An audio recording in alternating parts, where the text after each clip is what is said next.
Boa noite. Boa noite a todos. Queria primeiro pedir desculpas pelo atraso, nós estávamos resolvendo problemas técnicos. Eu queria primeiro agradecer a presença de todas, todos e todes que puderam comparecer ao primeiro debate. Eu vou fazer somente uma abertura rápida em nome da Comissão de Operacionalização da eleição para os candidatos à direção da Escola de Museologia para a gestão de 2025 e 2029. Né? Então, vou falar em nome da presidente da comissão, que é a professora Andréia Tis, que não está presente, mas também queria agradecer aos meus colegas de comissão, aos técnicos administrativos Pablo Roberto Silva, Jonas Pereira e aos discentes Heron Passos e Amanda Chagas. O debate de hoje ele está sendo gravado pelo YouTube da Escola de Museologia. Os candidatos à direção autorizaram a transmissão do debate através do YouTube, somente e exclusivamente. Então, eu gostaria de pedir a colaboração de todos para não gravarem o debate por outros meios, né, para que não circule por outros canais. Lembrar também que na segunda-feira haverá um segundo debate a partir das 2 horas, entre 2 horas e 4 horas. Então, quem não puder comparecer hoje, e quem está aqui também está convidado a comparecer de novo na segunda-feira. Outros 2 lembretes. Quem tiver interesse, não tiver tido tempo de consultar os planos de gestão dos candidatos, eles estão naquela cadeira branca ali no canto, né, para quem quiser consultar. E durante a elaboração das perguntas, assim, o Heron vai ficar na mediação, mas só avisar que os papéis vão estar comigo, então quem quiser consultar. Então, eu vou passar para o meu colega Heron, para ele poder fazer a mediação da mesa. Muito obrigado. Boa noite novamente.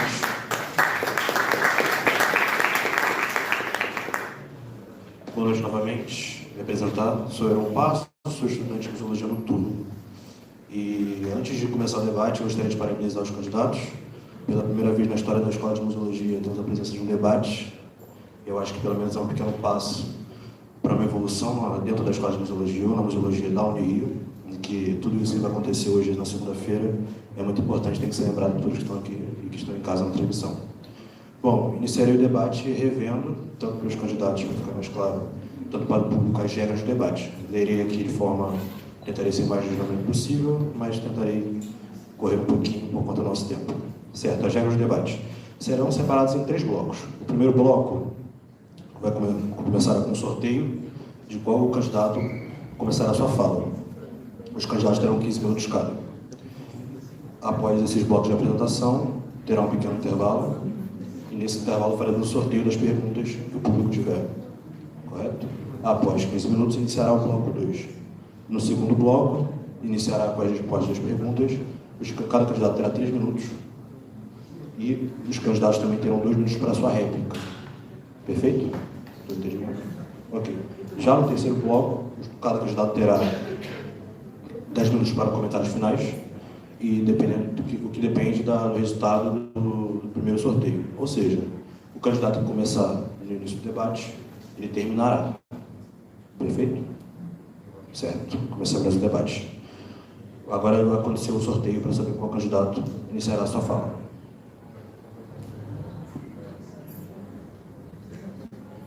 Será uma dinâmica mais. Eu vou balançar e você tira o próximo.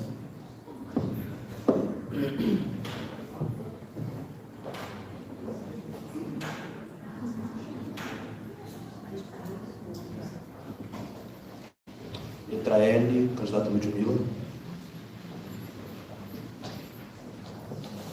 Boa noite a todas as pessoas presentes. Eu vou começar fazendo a minha audiodescrição. Eu sou uma mulher negra, estou aqui sentada, visto uma camisa branca com a América do Sul invertida, do Torres Garcia, e um casaco de cor azul marinho. Tenho o cabelo curto, cacheado, rente à cabeça. Bem, a apresentação é sobre o plano de gestão, né? Eu vou tentar ser objetiva, porque 15 minutos parece muito tempo, mas não é tanto. Então, eu vou focar mesmo no plano de gestão, porque a maioria dos alunos me conhecem, né? Seja porque tiveram aula comigo, ou os veteranos, né? Como eu ministro a maior parte de disciplinas optativas, então alguns às vezes não fazem aula comigo, né? Se tiver algum ingressante do noturno que ainda não me viu, né? Nós nos conheceremos no semestre que vem, Museologia 1, que eu tenho ministrado para o noturno, mas eu vou me deter mais no plano mesmo, para que a gente possa discutir, que vocês possam elaborar para terem perguntas. Então, o meu plano, né, ele é muito baseado, de fato, na minha experiência.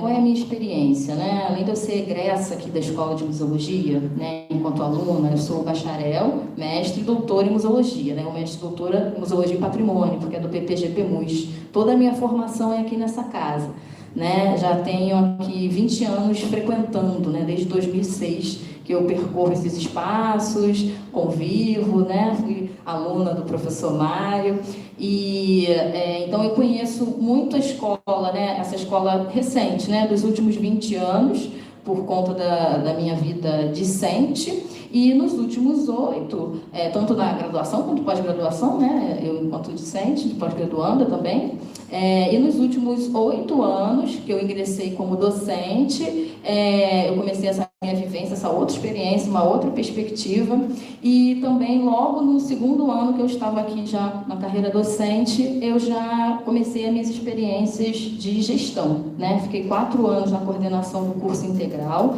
o que considera o período pandêmico, né? Que boa parte de vocês, eu acredito, que passaram, né?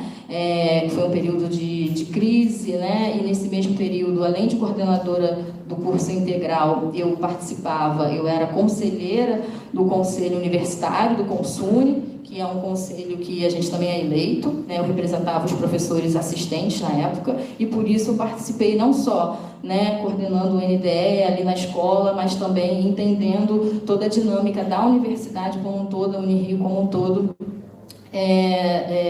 tendo contato com as pró-reitorias, né, com a reitoria. Peguei um momento de crise, de eleição de reitor, né, que não foi um processo democrático, né, foi muito complicado, 2019, e depois, em 2022, eu mudei de cargo de chefia, fui para a chefia de cargo de gestão, perdão, fui para a chefia do departamento da EPM, que é onde a maioria dos nossos docentes que ministram no curso de museologia são lotados, e tive essa outra percepção de uma outra experiência de gestão. Por que eu estou dizendo isso? Porque o meu plano, ele para alguns, né, pode parecer muito burocrático, muito quadradinho, muito chatinho de ler, mas ele vem dessa experiência de uma presença qualificada na Unirio, né?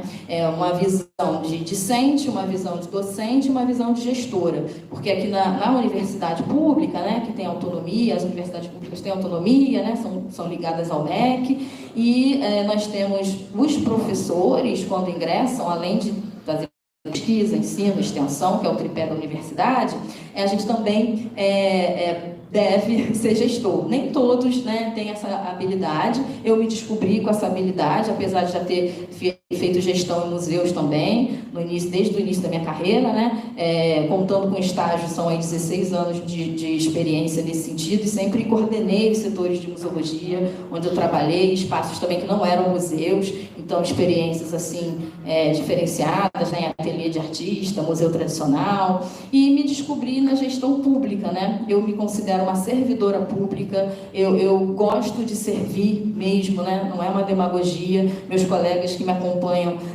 sabem disso, os alunos também sabem como eu sou em sala de aula, né, comprometida, e aí o meu plano, ele carrega toda essa experiência de vivência, de compreender esses meandros que a universidade tem, porque a Escola de Museologia é uma instituição de ensino, né? E isso é bem definido, a gente está numa universidade que tem a sua hierarquia. A Unirio tem um organograma, né? A gente tem pró-reitorias, decanias, escolas e faculdades, os departamentos. Então, tudo isso exige, né, uma administração, um contato, uma ligação, que é diferente, por exemplo, das instituições museológicas, né? A gente está numa instituição de ensino. Essas diferenças, né, até pedagogicamente aqui, falando para os discentes, é importante, porque são objetivos diferentes, né? A gente tem instituições de ensino, instituições de cultura, jurídicas, por mais que elas se entrelacem, por mais que seja positivo, né, haver interdisciplinaridade, existem objetivos, né, funções. Então, o meu plano, ele foi feito com base em planos pedagógicos para cursos, né, para instituições de ensino.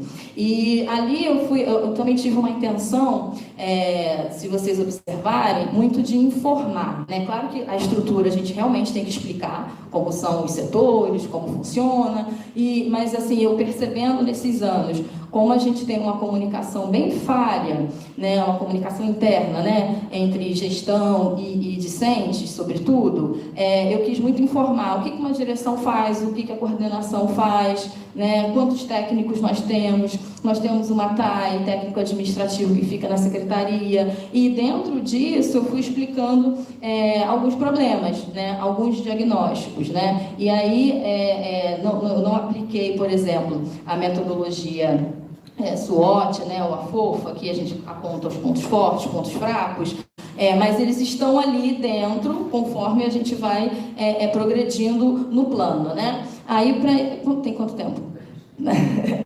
Eu fiz uma síntese aqui, só para não dar para falar do plano inteiro, mas uma síntese conceitual do plano, né?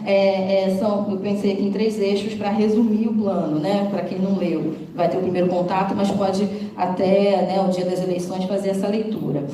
Então, ele foi todo estruturado nessa questão. Eu pensei em 3 conceitos: a conexão, a segurança e a comunicação. A comunicação foi o que eu falei para vocês, né? A questão de informar, de subsidiar vocês na estrutura da instituição de ensino, Escola de Museologia, né? Tem um breve histórico, né? Também outro ponto que eu acabei esquecendo de falar, né? Além da minha experiência, vivência, eu também sou uma pesquisadora da memória da museologia, né? Estou desde a minha graduação vinculada ao NUMUS, o Núcleo de Memória da Museologia no Brasil. Conheço bem a nossa memória, né? Não só institucional, porque o NUMUS ele parte do curso de museus, que deu, né, origem à nossa Escola de Museologia, mas ele vai além, né? Ele amplifica por todo o campo, né? E eu me foquei muito nas minhas pesquisas da memória da museologia, justamente na atuação profissional. Eu gosto de pensar nós, profissionais museólogos, né?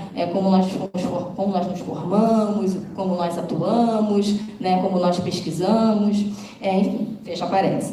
Então, a conexão, né? A comunicação, falei para vocês, então, de informar, mas também a comunicação.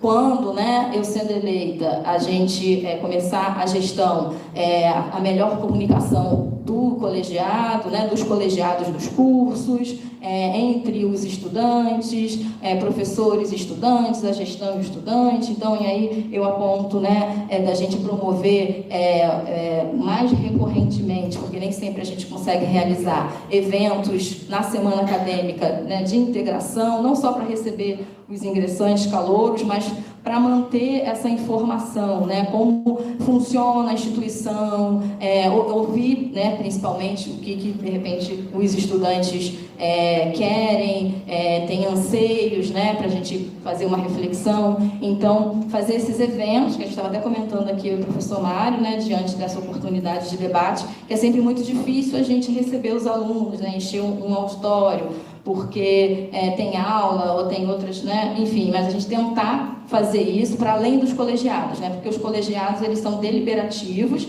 os colegiados têm representação estudantil, mas é só representação. Então, uma forma de todos os estudantes se expressarem melhor seriam nesses eventos, né? Mas isso aí a gente vai ter que costurar, né, vai ter que entender como vai ser feito, é uma proposta para a gente pensar. Na verdade, os 3 conceitos eles se interlaçam, né? Conexão, segurança e comunicação. Deixa eu focar aqui na segurança, que é importante. A segurança, na verdade, se não me parece meio assim estranho, mas pensando que você ter procedimentos, fluxos e normativas e comunicar isso e falar com as pessoas, isso vai facilitar a gestão acadêmica dos alunos. Nesse período que eu passei na coordenação do integral, eu percebi a dificuldade que os estudantes têm de gerenciar sua carreira acadêmica, né? Não é só para fazer a matrícula, que disciplina eu vou fazer, mas entender o fluxograma, porque às vezes é uma estratégia de você não precisa pegar aquela disciplina que não tem pré-requisito, mas, né, a outra, enfim. E nesses eventos, né, vocês terem acesso às informações para além de site, de rede social, que a gente precisa melhorar, precisa ver como a gente vai possibilitar essas questões, que não é fácil, porque a gente não tem funcionário para isso, então não dá para ficar prometendo mundos e fundos, né? E lá eu pontuo essas questões, isso é importante, precisa, mas como faremos? Né? Tem isso, isso e isso, não, né? A gente vai ter que buscar. Né? E aí um ponto importante também da comunicação também é isso de estar junto às instâncias superiores para gerar demanda, né? A gente precisa gerar demanda, a escola de museologia não tem gerado demanda de, precisamos de material, precisamos de mais um secretário, precisamos, né? Então isso é necessário, né? Eu vou ler aqui os eixos para ficar um pouquinho mais claro para vocês, que eu botei assim, né? Os conceitos: conexão, segurança e comunicação. Em conexão, a ideia do eixo 1, né? Receber, entender e cuidar. E aí, óbvio, eu estou falando muito aqui de questões de fluxo, de processo, porque eu sou assim mesmo, gente, meio burocrata, né? Mas faz parte. Mas também, obviamente, envolve também essa escuta do aluno, das suas angústias, das suas questões, que às vezes acontece de maneira informal, porque, na verdade, a vida das pessoas interfere na carreira acadêmica. A pessoa, às vezes, não faz a disciplina porque trabalha, porque tem um ente doente, porque tem filho. Então, na verdade, esse receber e entender é isso. Né? Por que você está com essa dificuldade? Por que você tem essa demanda? Por que você está... Então, é um entender a vida da pessoa, né? E cuidar nesse sentido. Vamos tentar o que vai acontecer, mas a gente tem limites também. Vocês precisam entender que a gente tem limites, né? Que vem do MEC, que vem da Pró-Reitoria, que vem... Enfim, então, a gente vai ter que estar sempre conversando. Então, a ideia como a escola já é aberta, né? Vocês já podem... Isso aí é uma questão que a gente quer manter, né? Um dos aspectos de manutenção a escola está aberta, mas com uma organização um pouco diferente, focando mais nos coordenadores, que são realmente agentes pedagógicos, né? E a direção vai estar junto também, assim, se alternando enquanto equipe, mas a direção precisa se dedicar mais a resolver problemas políticos e estruturais.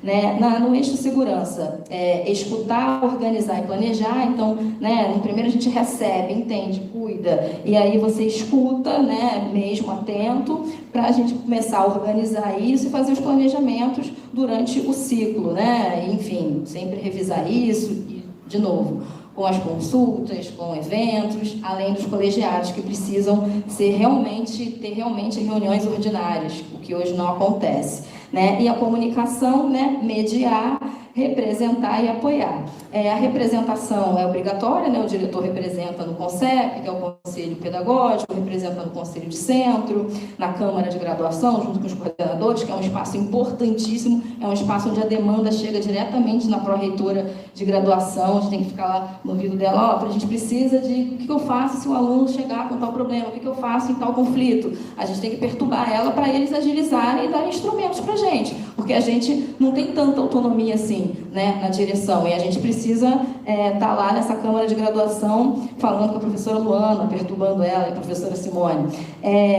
E mediar, né? Mediar é um pouquinho mais complexo, mas eu tenho a intenção de aplicar, porque eu tenho uma formação complementar em comunicação não violenta e mediação de conflito, cursos que eu fiz aqui mesmo na Unirio para capacitar gestores. E eu tenho contato com o professor, não sei se vocês que estão aqui tiveram aula com ele, o professor Rossano Pecoraro, né? Que trabalha a questão de mediação de conflito, mas para fora do ambiente jurídico, né? Mas só que isso precisa de uma capacitação, de uma questão específica, né? E que a gente já tem conversas informais para como fazer isso no âmbito do CCH e, de repente, quem sabe a gente começa pela Escola de Museologia. Então, né, isso envolve a comunicação, envolve segurança e envolve a conexão, né? A conexão de nós, comunidade acadêmica, técnicos, discentes e professores, e também com a sociedade civil, que na verdade para mim, a sociedade civil são todos os estudantes, né? Vocês trazem para a gente essa vida, a gente também está na vida, né, professor? Mas como a gente fica absorvido muito na pesquisa, na teoria, nesses problemas administrativos que são muito particulares da instituição de ensino, eu vejo vocês muito mais trazendo a vida pulsante, dinâmica, e para mim eu lido com os discentes como sociedade civil, para além de outros grupos externos realmente, né? E aí vou terminar, concluo, acho até que eu passei. Obrigada, gente.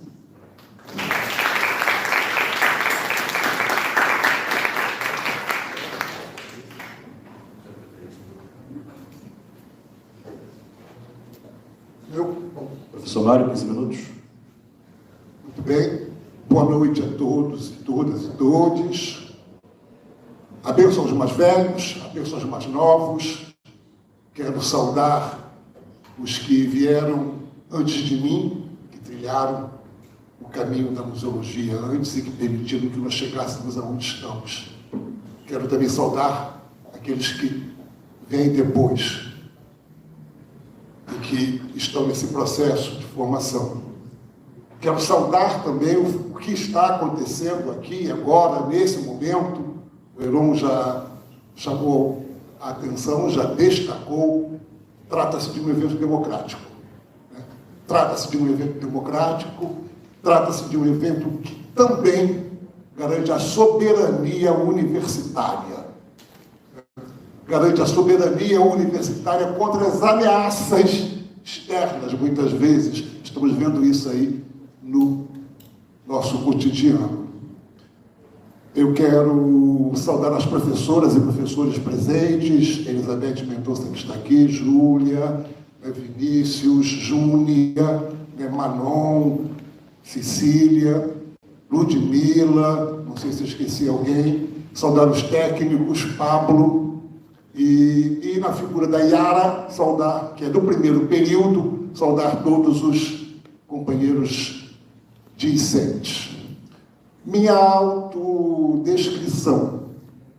Eu sou um homem afro-indígena, tenho 69 anos, estou sentado, mas tenho 1,76 m, os cabelos encaracolados, ando um pouco fora do peso, mas estou vestindo uma camisa amarela e um colete azul, uma calça caqui e por aí vai. Para quem está em casa, eu me considero uma pessoa bonita, viu? Então, quem está... Eu sou um homem bonito e não venho me dizer o contrário. Então, mas o que eu quero dizer para vocês é o seguinte, falando também do nosso plano museológico, né, do que se trata, o que eu busquei desenhar aqui. Eu tenho aqui, já nesse momento, uma pequena diferença de compreensão, não é uma discordância, é uma diferença de compreensão com a professora Ludmila. Eu considero a Escola de Museologia uma instituição museológica. Eu parto de um conceito para isso. Eu gosto de operar com conceitos. Por que eu considero uma instituição museológica? Porque ela trata de museologia. Eu estabeleço uma distinção entre museal e museológico. Os museus são instituições museais, não necessariamente instituições museológicas. Enquanto o IBRAM, o Instituto Brasileiro de Museus, ainda que ele cuide de museus, ele está mais próximo de uma instituição museológica. A Escola de Museologia é uma instituição museológica, inclusive porque opera com a memória da instituição e tantas outras coisas. Dito isso, a partir dessa compreensão, desse entendimento de que a escola é uma instituição museológica, eu busquei desenhar um plano museológico de gestão, diferentemente de dar a ideia de apenas um plano de gestão. Por que isso? Porque eu me impus um desafio que foi o seguinte, eu pensei, olha, eu ministro Museologia 4, A ideia de plano museológico, o primeiro documento de plano museológico que circulou nesse país, eu redigi quando participei da criação da Política Nacional de Museus. Eu não disse que sou poeta, peraí, eu sou poeta, sou museólogo, tenho mestrado em Memória Social e doutor em Ciências Sociais. Mas sou também fundador do Instituto Brasileiro de Museus. Sou um dos fundadores da Política Nacional de Museus, criador do Sistema Brasileiro de Museus, do Cadastro Nacional de Museus. Eu participei da institucionalização da Política Nacional de Educação Museal, na primeiríssima versão. Participei da criação da rede de educadores de museus, rede nacional ainda, na primeiríssima versão. E outras coisas por aí. No momento, eu participo como vice-presidente do Comitê Internacional de Museologia Social, o SOMUS-IC. Retomando, portanto, eu ministro de Museologia 4, que trabalha plano museológico. Falei, não é justo. Eu aperto os estudantes, trabalho no sentido de vamos lá, vamos construir um plano museológico, etc. Essa disciplina eu trato ela como um laboratório. No final da disciplina, os estudantes são estimulados a apresentar um plano museológico para alguma instituição que, de preferência, não tenha plano museológico. E assim nós fazemos. Eu pensei, não é justo que eu não faça um plano museológico para a escola de museologia.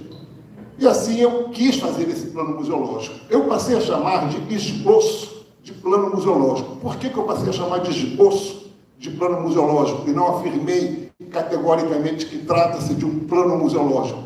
Eu passei a chamar de esboço porque um plano museológico, rigorosamente, do ponto de vista metodológico, ele precisa ser feito com a participação da comunidade. Ou seja, eu sendo eleito, as coisas não estarão resolvidas. Depois de eleito, nós vamos refazer o plano museológico, porque será preciso que esse plano museológico se transforme no plano dos discentes, dos docentes e dos técnicos. Ele deixará de ser meu. Ele precisa deixar de ser meu para que ele tenha sentido, para que ele tenha operacionalidade.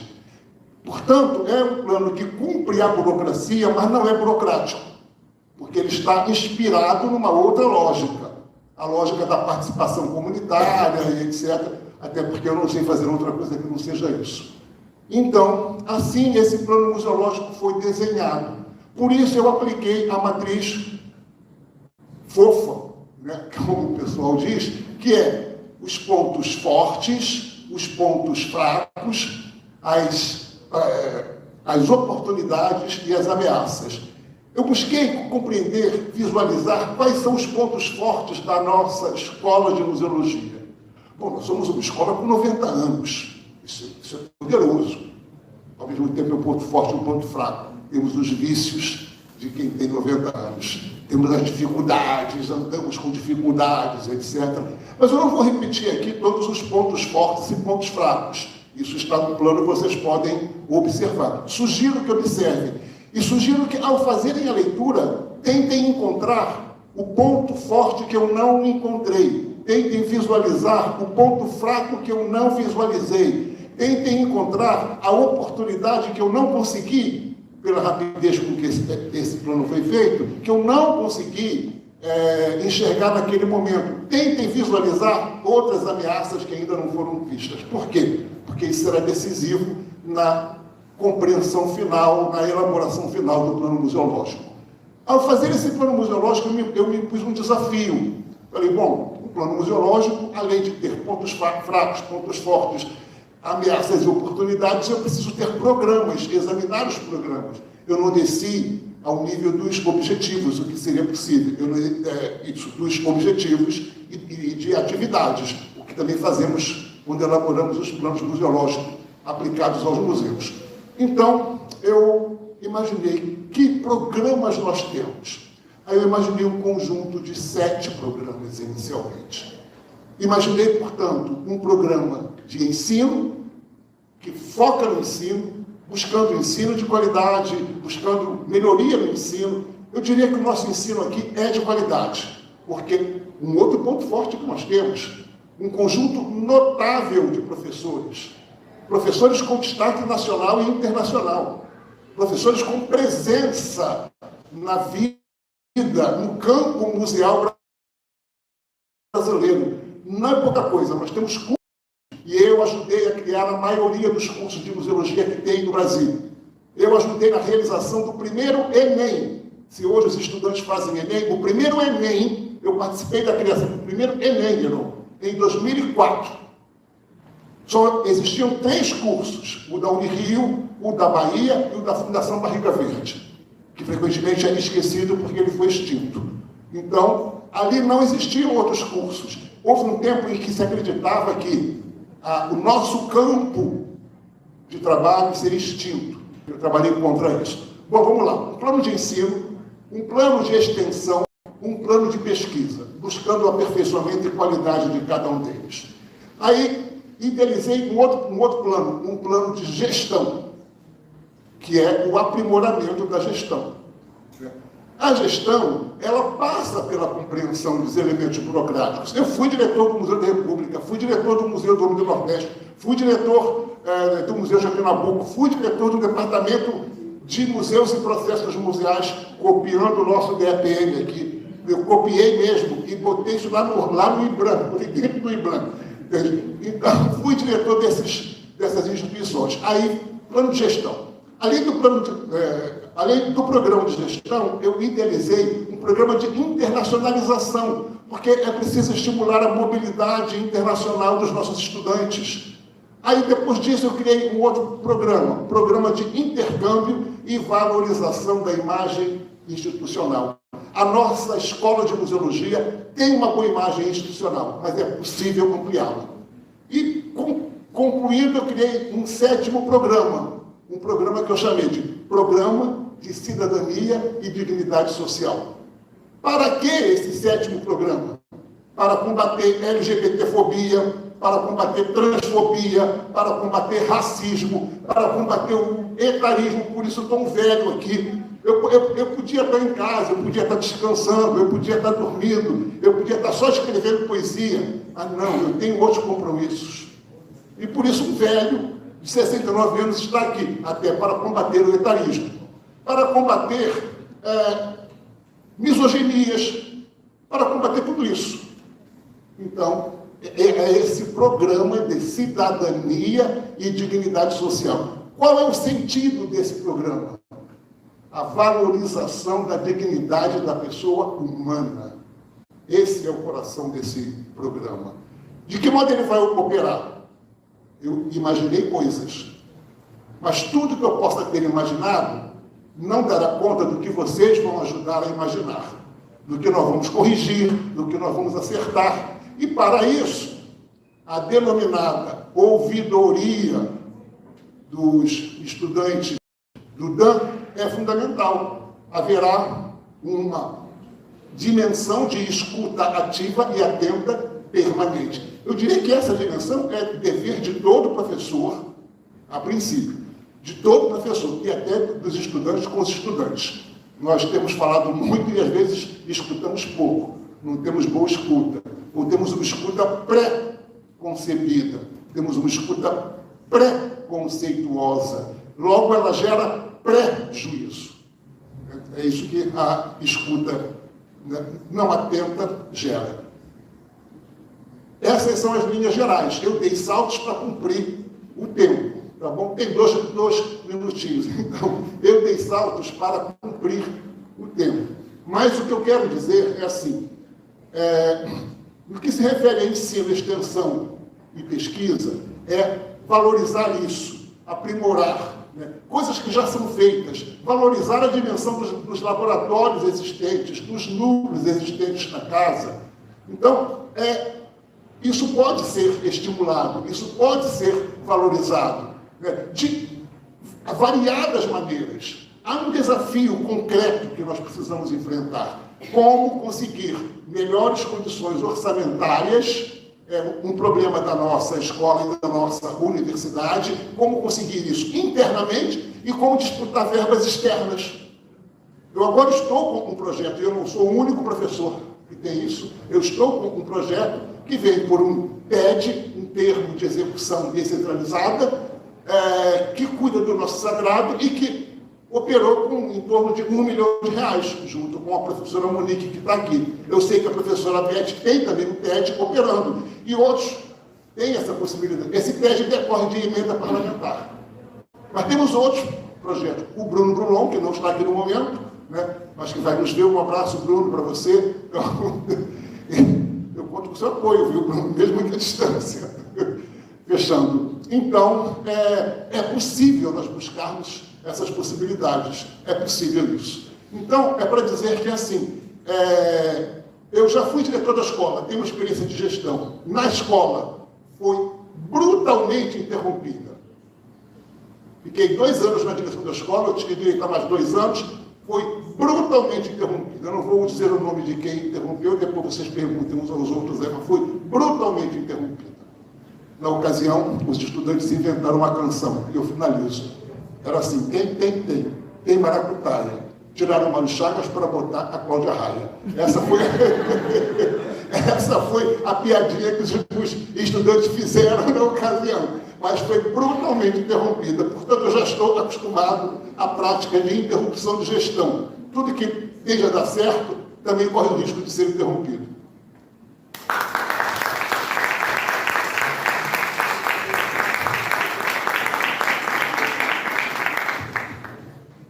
Muito obrigado.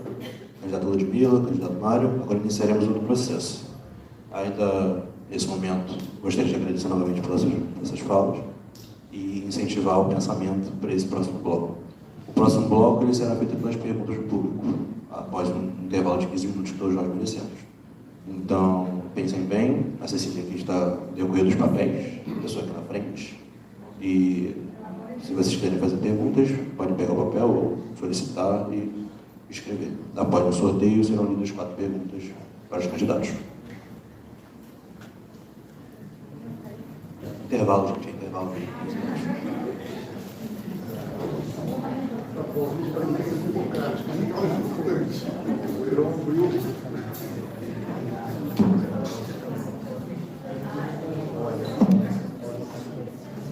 Deixa eu continuar.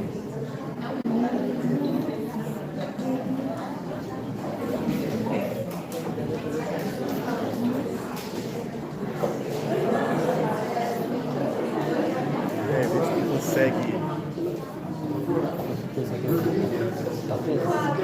Não. Você quer fazer o teste da em pé? Pra botar em pé, vê se consegue. Em pé, vai ficar de cabeça ou para baixo? Não vai, né? Assim. Aí ele vai até configurou. Aí ele vai ficar assim. Tá vendo? Olha lá. Só rondar o celular dela. Vamos ver. A minha dúvida é a seguinte: eles vão ficar. Não. A minha dúvida é onde que vai ser. Se for ficar um por vez, uma coisa assim. Não, mas não, é melhor deixar nesse plano mesmo. Pegou a câmera deitada mesmo.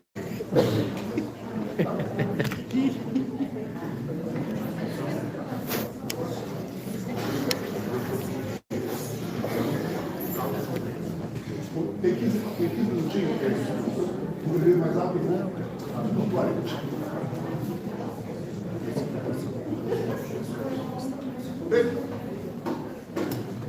Está gravando ainda? Vai ficar direto.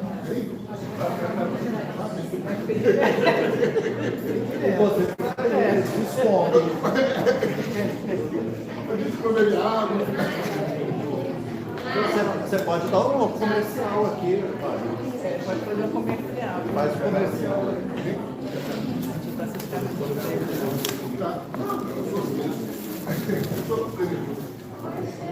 Eu vou lá, obrigado. Olha,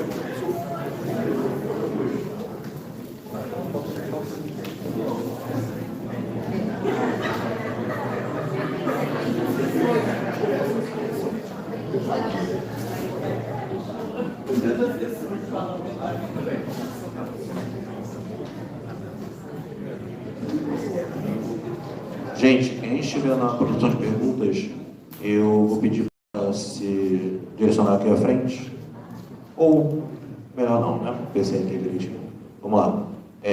Os papéis vão ser divididos para vocês, que estão para a produção de perguntas, e após vão passar um saco aí perto de vocês, e vocês colocam bem dobradinho no saco e fazemos um sorteio. Perfeito?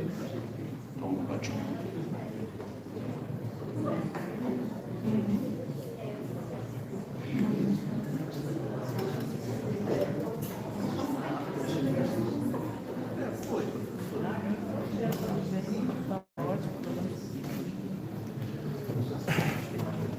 Quer que eu leve lá? Mais alguém aí?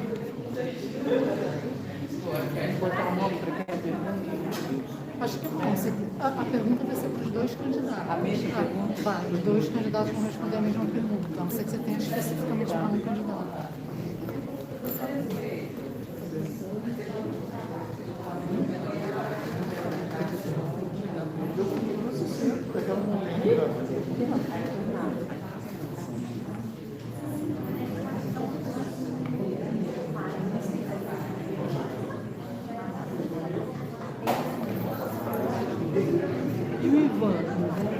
Ivan já foi. Ivan já foi.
Parece que vai chegar aqui. Deixa eu só pegar o saco. As instruções.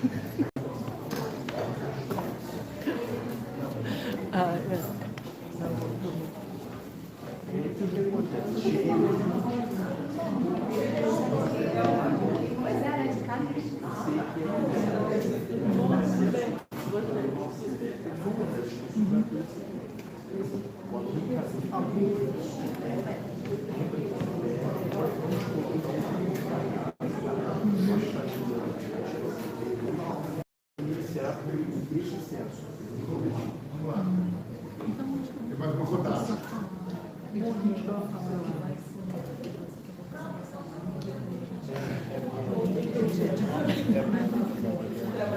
Reforçar agora em segundo.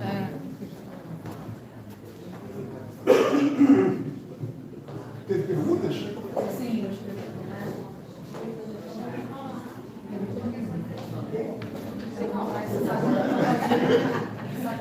mas os papéis estão sendo preenchidos.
novamente. Retornando para o bloco 2 de perguntas e respostas. Foi observado algumas dúvidas sobre o processo eleitoral, então tiraria essas dúvidas. Primeiramente, será completamente online, ok? Vocês receberão um link através da Escola de Museologia e precisarão apenas do seu CPF para disponibilizar o voto. Sobre os dias que acontecerão a votação, serão dias 17 e 18. Perfeito? Ok. E a divulgação do resultado tem um prazo máximo até dia 25. Então, perfeito. Ok. Podemos começar? Podemos?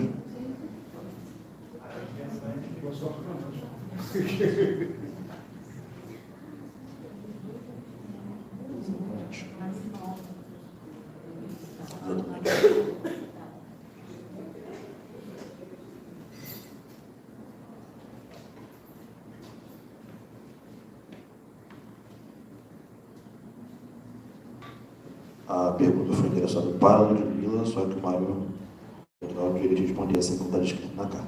Vamos lá. Em seu plano de gestão, cita a revisão de contrato de estagiários curriculares.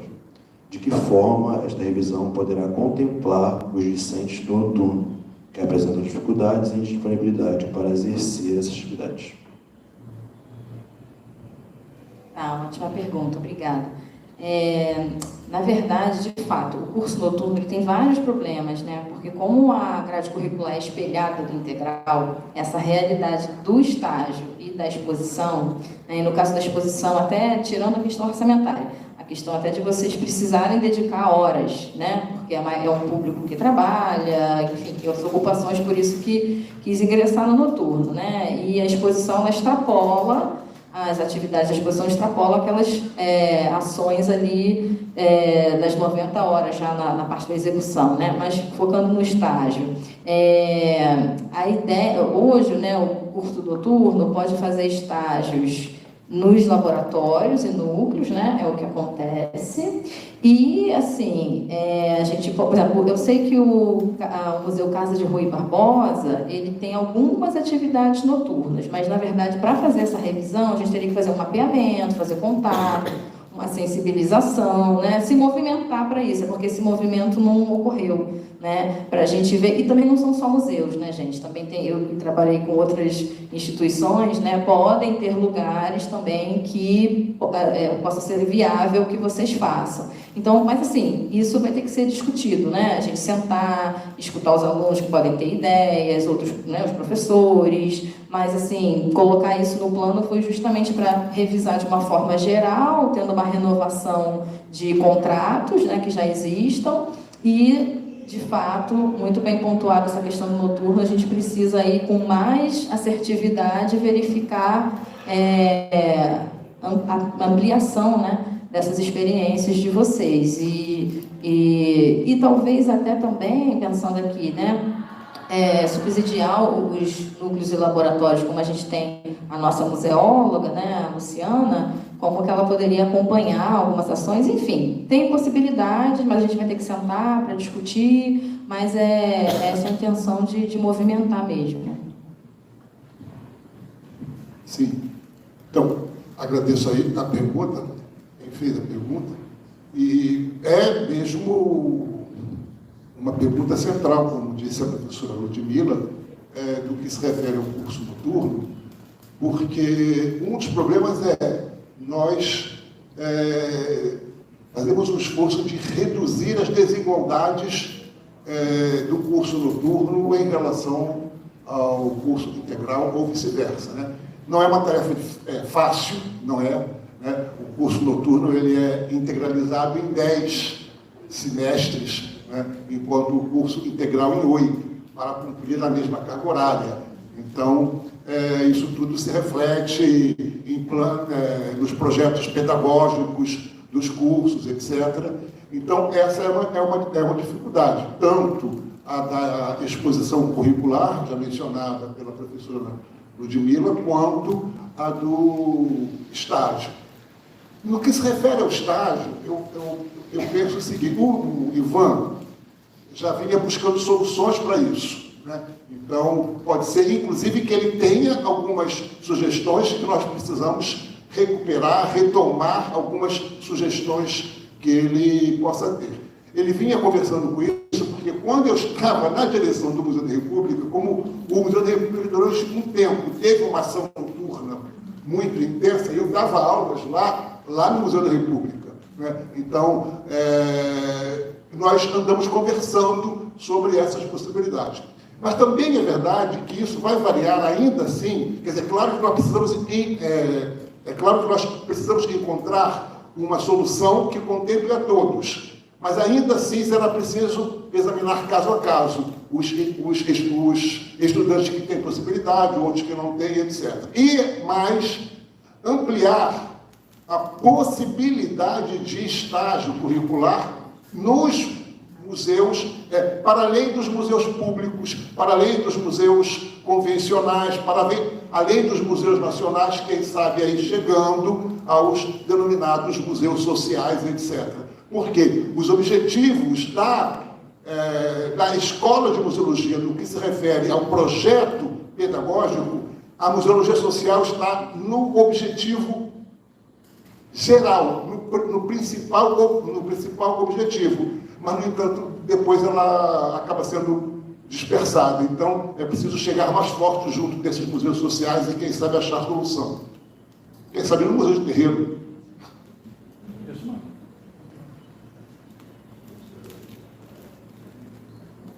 Só complementar, e até o professor Mário lembrou muito bem, né, de museus sociais, e acho que você até comentou dos terreiros, né, quilombos, enfim, esses espaços aí, eu, né, até falei rapidamente na minha resposta, que não são museus, né, galerias, porque tem algumas dessas instituições que têm atividades noturnas, né, o fim de semana, eu sei que vai ser mais desgastante, mas enfim, tem que mapear de fato, né, se envolver para a gente conseguir resolver isso. Então, assim, não tem nada determinado, mas a ideia é fazer esse movimento, né? Só tem um direito à réplica, 2 minutos. Então, assim, tentando dar exemplos objetivos, né? De temas que, nesse primeiro período agora, nós debatemos em sala de aula, né? Nós temos uma estudante, por exemplo, a Maiara, ela não está aqui agora, né? Que ela trabalha no Instituto Marielle Franco. E ela fez uma apresentação do Instituto Marielle Franco, tratando da memória do Instituto, com todos os detalhes, etc. Por que ela não pode fazer estágio nesse próprio Instituto Marielle Franco, onde ela já trabalha? Entendeu? Então, são essas soluções que nós vamos ter que imaginar. Eu estou olhando aqui para a Letícia, que está trabalhando no Ecomuseu de Manguinhos. Tem lá, né, me parece que é moradora de Manguinhos, está trabalhando no Ecomuseu de Manguinhos. Então, será que a gente não pode viabilizar, né, coisas desse tipo? Então, é por isso que eu digo que nós vamos ter que olhar caso a caso, estudar e encontrar essas soluções. Buscando soluções gerais, mas também buscando essas soluções que são mais fáceis, talvez, né? Ou seja, otimizar a própria experiência que o estudante do noturno tem trabalhando em museus sociais ou em iniciativas que já estão contempladas. Perfeito. Muito obrigado, candidatos. Próxima pergunta.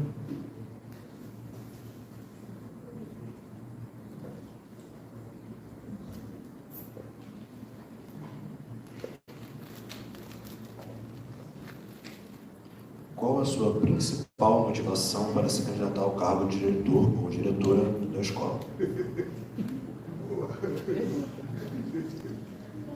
Muito bom. Eu até coloquei lá no meu plano, né, a motivação. Eu acredito na gestão como uma ferramenta de transformação. E como eu me encontrei muito nessa atividade, e, né, as inquietações que a gente tem de mudar, as insatisfações, né? Só trabalhando e estando nessa posição é que eu vou conseguir, né? Eu não sou do tipo que gosta de ficar observando, criticando e de braço cruzado, né? Eu gosto de tentar fazer. Então, a minha motivação realmente é que a gente consiga transformar, né? Esses problemas que a gente tem, né, que vem se arrastando, que não é fácil, né, não foi feito também, não foi por negligência, porque é difícil mesmo. Então, mas me sinto com vontade e condição de poder batalhar por isso aí. Então, minha motivação é que eu quero que melhore para mim, para todos nós, mas eu estou no meio, a gente está junto, né, no mesmo barco, então tem que fazer alguma coisa, não vou ficar só pensando, né, que poderia ser e reclamando. A minha motivação é essa, quero que melhore, então vamos tentar fazer. Candidato Mário. Então, eu devo dizer para vocês, com toda sinceridade, eu não estava pensando no assunto. Eu estava, né, com a cabeça em outros lugares, eu estava focado, falei, vou dar uma caprichada na produção, vou ampliar a produção, que não é pequena, mas eu falei, vou trabalhar forte nisso, vou seguir, publicando. Aliás, lancei hoje um dossiê, viu? Foi até bom falar em produção. Saiu hoje o dossiê número 59, nos anais do Museu Histórico Nacional, foi lançado hoje o dossiê número 59. Está lá, chamado Museologia Social e Outras Museologias Possíveis, tem um título imenso. Mas, enfim, eu não estava com a cabeça nisso. Mas aí, alguns professores me estimularam, eu não vou declinar o nome deles aqui, mas alguns professores me estimularam.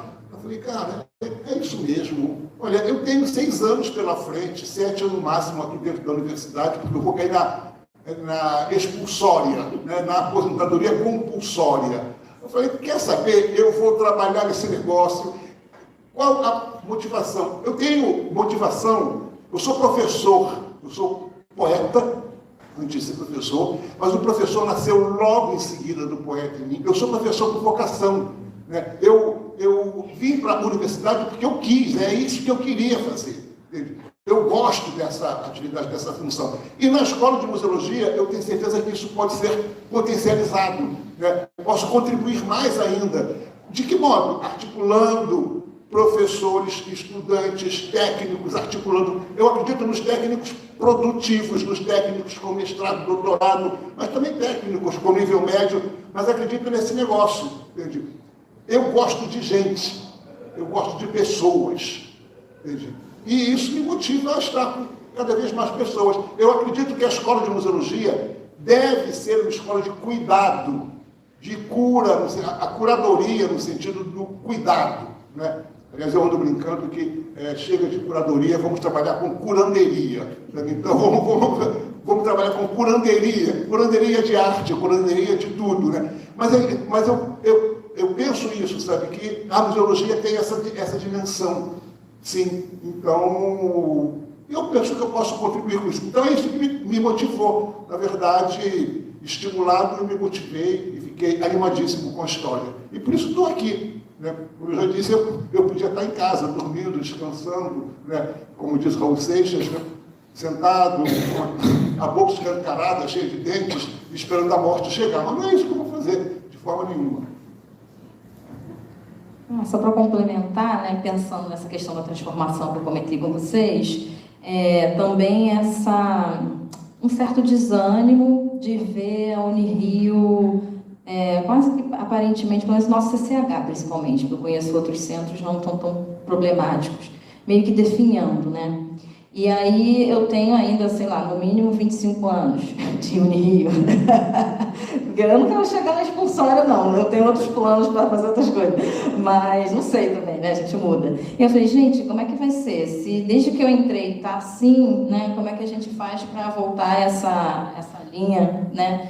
E transformar. Então, é isso. Só para complementar o que eu já tinha falado. Essa motivação de poder mudar, né? E é isso. E eu tenho consciência de que eu tenho uma boa capacidade de articulação, de juntar ponta com ponta, né? Em muitos momentos eu me considerei ser uma espécie de pontífice, sabe, aquele que faz pontes. Então, eu gosto dessa função, gosto de articulação, gosto da articulação política. Não estou falando de política partidária, evidentemente, mas da política e institucional, juntar pontes, articular pessoas. Então, eu penso que isso a nossa escola precisa. Isso tem a ver com estágio curricular, tem a ver com exposição curricular, tem a ver com todos esses detalhes. Articular. Então, talvez eu possa dar essa contribuição efetivamente. Articular internamente e articular externamente. Porque também não é possível, com a idade que eu tenho, não é possível que eu não tenha alguma experiência acumulada que possa ser colocada a favor desses pontos que eu estou aqui mencionando. Né? Então, é nisso que eu acredito e é por aí que a gente, né, pode trabalhar. Há um boato aí que diz, mas o Mário faz muita coisa, o Mário não tem tempo para a escola. É mentira, eu tenho tempo para aquilo que eu quero ter. Eu faço muita coisa assim, vou continuar fazendo muita coisa. Né? Vou continuar fazendo, vou continuar inventando coisas. E porque é disso que se trata. Nós precisamos de mais invenção, mais imaginação, precisamos de fazer coisas, articular coisas e ampliar a potência da nossa escola de museologia com mais visibilidade.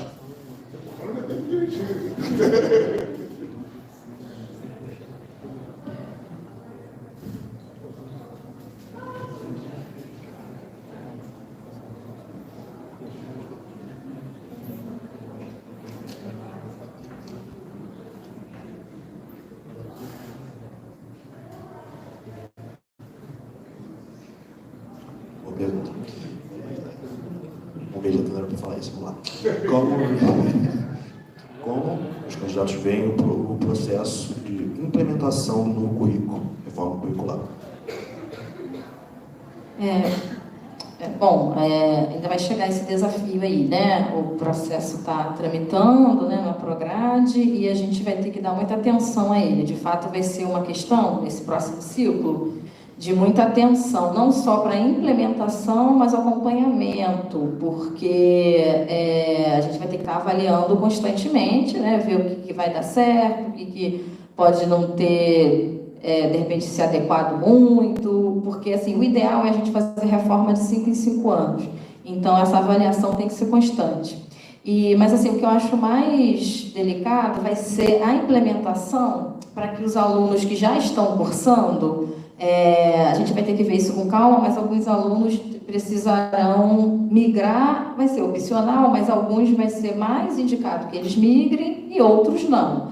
E aí tem toda uma logística de oferta de disciplina, tem equivalências, mas ainda assim, né, na hora do vamos ver, sempre aparece uma coisinha ou outra, uma pontinha, tem que olhar caso a caso. Então, assim, vai ser um mutirão, quando tiver que implementar, vai ter um mutirão na escola, da equipe toda tá ali, atendendo individualmente, porque é isso, o aluno ele vai ter que escolher, mas a gente vai ter que dar subsídios para ele entender o que vai ser melhor para ele fazer, né? Dependendo, claro que sim, quem estiver no primeiro e segundo, o ideal é migrar mesmo, né? Não sei se até o terceiro, tem que olhar com calma a documentação. Mas quem estiver mais à frente, mas às vezes está atrasado, a pessoa está no sexto, mas não está no sexto, né? Período, e aí por aí vai. Então vai ter que realmente, caso a caso, receber todos os alunos, mutirão mesmo, de todo mundo ir na escola e olhar a sua situação para implementar, e depois o diálogo com os docentes, né? Que pode ser que tenha que ter uma oferta dupla de alguma coisa, enfim, não vai ser fácil não, todo mundo tem que se preparar aí, emocional, psicologicamente, para a gente enfrentar juntos isso aí, né, com atenção às nossas necessidades humanas, né, prioritárias, que não se estressar fazendo muita disciplina ao mesmo tempo, né, se matricular um monte de coisa, e enfim, né, com esse cuidado, né, lembrando realmente dessa palavra, né, que eu também coloquei na minha organização, cuidar, né. Eu não sei se eu tinha alguma coisa mais objetiva, não, como é a implementação, né? Não, é isso, vai ser essa dinâmica de olhar cada situação de cada estudante, sensibilizar os docentes para, dependendo das ofertas, né, como terão que ser feitas, e aí tem essas questões específicas do noturno, porque o noturno não tem espaço, né? Assim, são 5 noites só, então também verificar isso, e vai ser no processo que a gente junto vai conseguir. Então, bom, com o tempo que eu tenho de universidade, quando eu entrei na museologia, ainda era no Museu Histórico Nacional. Então, passei por muitas reformas curriculares. Né? A primeira que eu vivenciei foi ainda lá no Museu Histórico Nacional, foi caótica. Né? Então, me pegou assim, pelo meio do caminho, e eu estava mais para o final do período, já querendo sair da universidade, porque quem está no 6º e 7º quer sair, né? Já está com outros planos de vida. Mas é isso, a informação que eu tenho no momento é que a nossa reforma curricular passou na escola, passou pelo departamento, foi para a pró-reitoria e me parece que voltou, depois até a professora Monique pode dar uma informação mais objetiva. Eu fui informado de que voltou, mas ainda vai precisar seguir para fazer alguns ajustes e precisará seguir para ser aprovada no Conselho Superior. Então, é isso. As reformas, eu diria, elas são positivas. Causam algum estresse, mas é resultado de demanda, de uma avaliação daquilo que docentes, discentes e técnicos fizeram, compreenderam, avaliaram, precisa ajustar. E é importante que essa reforma seja, como disse a professora Ludmila, acompanhada e avaliada sistematicamente. O ideal é que pudéssemos, ao longo do tempo, fazer pequenos ajustes, porque, é claro que quando você faz uma reforma, você também é passível de erro, né? Faz parte da experiência humana, né? A possibilidade do erro. Então, daí que é mesmo necessário uma avaliação sistemática e permanente. E uma atenção para os discentes. Né?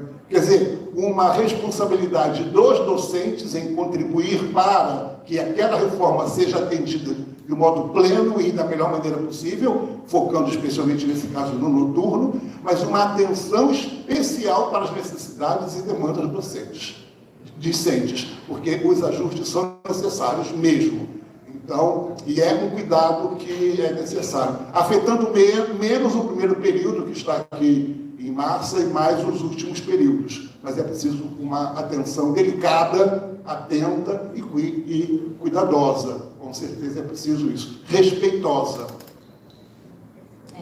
E eu lembrei também, né, quando a reforma foi implementada, nesse processo de avaliação, a gente precisa, né, fazer o colegiado, o NDE, e aí a gente também desenvolver fóruns mais amplos, se debruçar sobre o projeto político-pedagógico, porque, na verdade, nessa reforma a gente focou na grade, né, curricular, atender demandas bem específicas do corpo discente, de flexibilizar o currículo, tirando os pré-requisitos, diminuindo, né, os pré-requisitos, vai diminuir bastante, que vai facilitar também nessa logística de cada um, mas o projeto político-pedagógico, né, essa parte conceitual, diz que museologia que a gente quer, né, isso não foi mexido, porque a gente não teve tempo, né, a gente ficou quase 2 anos, mas, enfim, porque também cada professor pensa uma coisa, já estamos chegando no consenso, consultar todo mundo, então não dava tempo, né, e nós queríamos resolver a questão das ofertas especificamente, de atender demandas discentes muito urgentes, disso, de flexibilizar, de inserir componentes que eram emergenciais, como a educação, né, museologia e educação ser obrigatória, né, como a criação de cybermuseologia, né, porque a gente já está atrasado nessas questões. Então, assim, nesse processo de avaliação, os núcleos docentes estruturantes e outros eventos, né, com os discentes, terão que ser constantes, e a gente aproveitar esse momento, está trocando, né? Está implementando, aproveitar que isso vai estar fresco na mente e fazer essa discussão mais ampla de que museologia, que formação que a gente quer, né? Que museólogo que a gente quer lançar na vida, daí das paredes daqui da Unirio para fora. Sim, é mesmo isso. Porque, vejam só, as grandes mudanças que nós sofremos na museologia, na Unirio, elas vieram do ProUni. Vieram ali de 2007, depois de 2010. A criação do curso noturno foi uma sacudida geral. Então, a prática das cotas foi uma sacudida geral, né? universidade empreteceu, o que foi bacana e bonito, né? Mas isso é uma coisa recente, muito mais recente. A presença de pessoas da periferia, das favelas, das comunidades, né? Isso são coisas muito mais recentes que estão acontecendo. Então, e é preciso que tudo isso seja de verdade levado em conta quando se faz uma reforma e quando se aplica e quando se avalia. Há uma coisa positiva, o nosso curso passou os dois, noturno e integral, porque para todos os efeitos são 2 cursos. Viu? Então, nós passamos por uma avaliação e o nosso curso chegou à nota 5, nós temos a nota máxima, né? Uma nota de qualidade, uma nota boa, positiva. Então, e isso valoriza bastante, mas também amplia a nossa responsabilidade. Então, a reforma está aí, ela já foi aprovada, tem ajustes para ser revisados. Sendo revisada essa eleição, talvez até, né, devêssemos assumir um compromisso público, né, seja qual for o resultado da eleição, a diretora ou o diretor, que a gente se comprometa a fazer uma discussão apresentando a reforma, como está, a situação em que está, que ajustes foram pedidos, para que quem esteja chegando no primeiro período possa saber do que se trata. Porque que reforma é essa? Quem chegou agora não sabe do que se trata, né? Então, abrir esse debate talvez seja de verdade uma coisa bastante boa. E isso tem a ver com uma perspectiva de escola de museologia comprometida com uma educação emancipadora.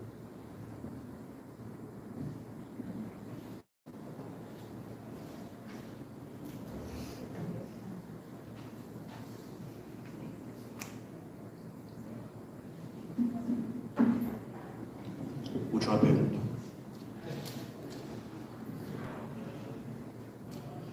Como vocês pensam a manutenção das notas do MEC? Essa é boa. Acho que eu antecipei essa. É difícil também. Porque é isso, né? Depois que você chega no topo, manter que é difícil, né? É bem difícil, de fato. Então, uma estratégia que eu botei no plano de gestão, nessa questão da conexão, né? Se vocês olharem lá, tem algumas propostas que são bem pragmáticas de promover a agenda das reuniões de GNDE, de colegiado, isso que tem que impulsionar essa discussão constante, porque uma coisa que eu senti muita falta desde quando eu entrei na docência era de ter mais contato com os colegas, né? As reuniões acabavam sendo muito para aprovar coisas muito imediatas, né? A gente tem conseguido fazer nos últimos 2 anos, né, intensificar mais os nossos encontros para discutir, né, a museologia que a gente quer, o que está acontecendo na sala de aula, essas mudanças, né? Agora a gente está recebendo mais discentes PCDs, que é um desafio para a gente não foi preparado para isso, né? A questão dos nossos discentes trans, que também é um grande desafio, que é super recente, então a gente não tem muito esse hábito. Então, essa estratégia de fazer uma agenda, né, para provocar, né, o corpo docente, a representação estudantil e organizar, porque a desculpa às vezes da gente não estar presente tem outro compromisso, porque realmente não está em cima da hora. A gente, né, todo professor universitário realmente tem muitos compromissos. Isso que o professor Mário falou, né, de produzir muito, a gente é forçado, claro, a gente gosta, mas a gente tem uma pressão, né, para fazer muitas coisas. Então, manter a nota vai depender de uma organização, de um planejamento. Isso envolve as reuniões, justamente porque as deliberações são colegiadas, né? Isso envolve uma chatice que é cobrar documento, e aí é mais com os docentes mesmo, né? Cobrar documentação, né? Cobrar registro, porque infelizmente o MEC é muito quantitativo também, enche o nosso saco com um monte de papelada, que agora é tudo digital, mas aí ainda tem um desafio, vai ter nuvem para tudo, a gente tem coisas que a gente não sabe como é que vai acondicionar, salvaguardar, mas assim, como manter essa nota, além da gente se manter, né, se autoavaliando. Lembrei de outra coisa, que eu coloquei lá, fiz um destaque para o SIAC, né, que é a Comissão Interna de Autoavaliação, que ela ficou parada durante muito tempo e a gente precisa reativar ela de uma forma saudável, de estar sempre em discussão, né? O SIAC não pode ser nenhum membro da gestão, então, por exemplo, até vou fazer um compromisso público aqui, eu não sendo diretora, serei do SIAC, da sua gestão, tá, Mário? Porque não pode ser nem coordenador, nem diretor, né? Para ficar um pouco mais distanciado. E o SIAC é super estratégico para essas questões do MEC e o planejamento, não tem jeito. E cobrança, chatices, é isso. E também, eu diria que é o seguinte, avaliar a avaliação, né? Ou seja, examinar na avaliação quais são os nossos pontos fracos. Quais foram os pontos fracos que quase derrubaram essa nota? Né? Onde estão eles? Mas uma coisa que todos nós sabemos, né? Possivelmente está no seu plano, mas com certeza está no meu, né? Pus lá como ponto fraco, nós não temos sala de professor, os professores aqui não têm sala. Os professores que têm um laboratório ainda têm uma condição um pouquinho melhor.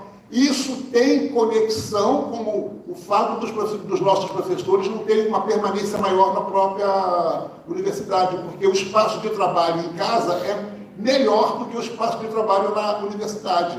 Você tem câmera, você tem computador, você está conectado, você consegue.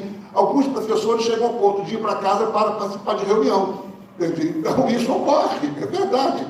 Eu tenho, assim, então, eu tenho uma compreensão de alguns pontos que nos favoreceram e eles precisam continuar. Por exemplo, articulações entre discentes e docentes, publicações. Mesmo graduandos podem publicar, né? Criar uma revista de graduandos, publicar, né? Estimular essas publicações, participação em projetos de estudantes, tudo isso faz parte desse negócio, faz parte desse estímulo, né? Então, esse é um ponto. Eu tenho também, nesse particular, eu sou otimista, né? Eu tenho o otimismo da vontade e o pessimismo da realidade, mas eu estou preparado para não, mas eu acredito que nós teremos um prédio novo. Eu acredito que teremos esse prédio novo. Esse prédio novo vai fortalecer a qualidade da nossa avaliação, porque um dos pontos críticos é a infraestrutura. Nós não temos infraestrutura adequada. Nós não temos equipamentos adequados nas salas de aula, vocês sabem disso. Os professores trazem computador, trazem projetor. Nós não temos esses são pontos fracos. A nossa infraestrutura, as nossas salas, hoje nós usamos em torno de 34 salas espalhadas por aí. Na enfermagem, aí fica uma coisa de constrangimento. Recentemente o professor Zé Mauro disse: eu não dou mais aula na enfermagem porque não foi bem tratado, não se sentiu à vontade, não sei o quê. É um problema nosso do CCH. Então, esse prédio novo que está aí há quase mais de 15 anos que a gente ouve falar, ele vem do lado do ProUni, Reúne, que está sendo... Era a nossa contrapartida para abrir o curso noturno. Muitos professores foram contratados por conta do Reúne e do ProUni. Nós somos devedores desse Reúne e do ProUni e nós não cumprimos a nossa contrapartida adequada, que era fazer esse prédio novo. Que precisa ser feito. Ele feito, fortalece. Aí a gente vai conseguir não cair. Ou seja, ler a avaliação, finalizando, ler a avaliação, dar atenção para os nossos pontos fortes, né, e trabalhar para que eles não sejam fracos, e dar atenção para os nossos pontos fracos e trabalhar para melhorar. E alguns nós bem sabemos onde estão os nossos pontos fracos. Não está na quantidade nem na qualidade do nosso corpo docente, ainda que a produção precise melhorar. Eles nos cobram produção. Complementando, eu falei de planejamento, né? Também lembrei de outra questão que é fundamental, é a participação, é o comprometimento de todos, docentes, discentes, técnicos, né? Que, assim, não estou dizendo que não haja, mas eu sinto um desânimo muitas vezes, e de todos, tá? Gente, todo mundo, a comunidade inteira. Né? Não sei se às vezes isso que eu comentei em outra fala, da gente ver um prédio decadente, um espaço, né? Desanima, gente. Eu lembro que eu tive a minha turma de Museologia 1 do noturno do semestre passado, ela tinha 20 pessoas, só iam 15, aí daqui a pouco só iam 11, aí só foram 8. Eu falei, gente, o que está acontecendo? Onde é que vocês estão? Vocês estão sumindo. E a gente falava, professor, a gente está desanimado. Eles colocaram a motivação na greve, né? Que ano passado o calendário ficou todo doido. Mas, assim, não sei se era só isso, né? Uma desmotivação de vir para a Unirio. Também a URCA é linda, mas é o fim do mundo, né? Ninguém vem com uma condução só para a URCA, né? Então, ainda à noite, cansado, né? Então, assim, eu, por exemplo, não evito usar data show no curso noturno para ninguém dormir. Eu ainda falo, gente, não dorme não, vamos acender a luz de novo e tal, enfim, né? E assim, então, assim, esse compromisso da gente querer fazer, né? Da gente participar, porque não adianta a gente promover eventos, plenárias, fazer agenda de reuniões e chega na hora a gente não tem essa participação, essa motivação. Então, planejamento, motivação, né? E com isso aí a gente vai seguindo para manter a nota 5. Então, ainda focando nessa infraestrutura, que eu acho que é um dos nossos pontos frágeis, fraquíssimos mesmo, a falta de infraestrutura no CCH como um todo. Eu mencionei essas 34 salas, que isso é o mínimo que nós precisamos. Há uma promessa de que nesse prédio novo nós teríamos 26 salas divididas. Eu li lá um documento do CCH, né? CCHS, né? Então eu li esse documento, tal, falava nisso, que então tem 26 salas, mas que podem chegar a 48 ou quase 50, tal. Seria o mínimo para nós, ainda assim, com alguma dificuldade. A promessa é que isso esteja pronto no segundo semestre do ano que vem. É difícil. Agora, por que é importante que todos vocês saibam? Para que a gente cobre. Talvez os professores, talvez o diretor da escola ou a diretora da escola, sozinho, cobrando, tenha uma força. Mas talvez se o estudante cobrar, tenha uma força mais, né, mais bacana, juntos, porque é uma cobrança digna. O que estamos pedindo? Dignidade. Estamos pedindo dignidade para as nossas práticas de ensino, extensão e pesquisa e gestão. É isso que se está pedindo com a melhoria na infraestrutura. As outras coisas nós sabemos fazer. Então, produzir, etc., nós sabemos fazer, né, com mais ou menos dificuldades, né? Então, aprovar projeto e, enfim, seguimos por aí. Perfeito. Bom, pelo horário, eu não deveria fazer isso, mas eu acho importante. Sobraram quantas perguntas dentro do nosso? Duas já vai extrapolar muito tempo. Eu queria fazer uma pergunta. É claro. É membro da comissão, que a gente pode me permite essa. Alô. Na verdade, são duas. Uma eu vou guardar para segunda-feira para não matar os assuntos. Bom, na verdade é o seguinte: nós estamos no curso noturno. Acredito eu que tenhamos muitos alunos do noturno aqui. E hoje eu acompanhei, observei o programa de gestão dos dois candidatos. Vocês pincelaram, chegaram a abordar essa questão que eu pretendo perguntar para vocês. E a primeira pergunta, que foi sobre estágio, falou meio que sutilmente sobre essa questão, que é a defasagem do curso noturno para o curso integral, né?